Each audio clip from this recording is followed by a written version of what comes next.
السلام علیکم ورحمۃ اللہ وبرکاتہ۔ تمام دوستوں سے گزارش ہے جنہوں نے ہمارا چینل ہمارا دین اسلام سبسکرائب نہیں کیا تو وہ ہمارے چینل کو ضرور سبسکرائب کریں۔ انتہائی مستند اور صحیح اسلامی معلومات آپ کو ملتی رہیں گی۔ صحابہ کرام کی تعداد۔ مہاجرین جنہوں نے آپ صلی اللہ علیہ وسلم کے ساتھ مکہ چھوڑا، اس وقت صحابہ کی تعداد 114 تھی۔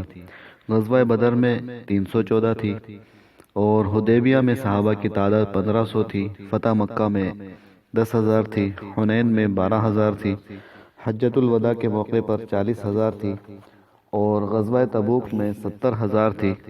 نبی صلی اللہ علیہ وسلم کی وفات کے وقت صحابہ کی تعداد 1,24,000 تھی، اور جن صحابہ کرام سے کتب حدیث میں روایات منقول ہیں ان صحابہ کی تعداد 7,500 ہے۔